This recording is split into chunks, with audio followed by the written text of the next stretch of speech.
எல்லாருக்கும் வணக்கம்.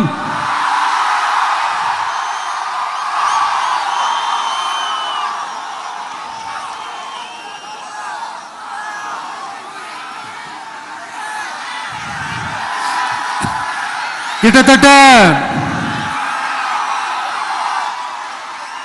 ஒரு 910 நாட்களுக்கு மேல உங்க மண்ணுக்காக போராடிட்டு இருக்கீங்க.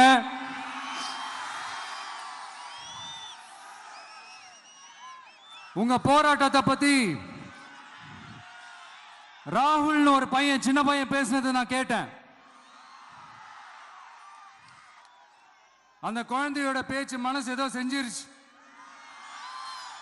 உடனே உங்க எல்லாரையும் பார்க்கணும்னு தோணுச்சு, உங்க எல்லாரையும் கூட பேசி ஆகணும்னு தோணுச்சு.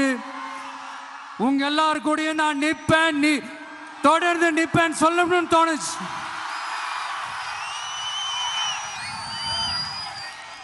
ஒவ்வொரு வீட்டுக்கும் ரொம்ப முக்கியமானவங்க அந்த வீட்டில் இருக்கிற பெரியவங்க தான். அதே மாதிரி தான் நம்ம நாட்டுக்கு ரொம்ப முக்கியமானவங்க உங்களை மாதிரி விவசாயிங்க தான்.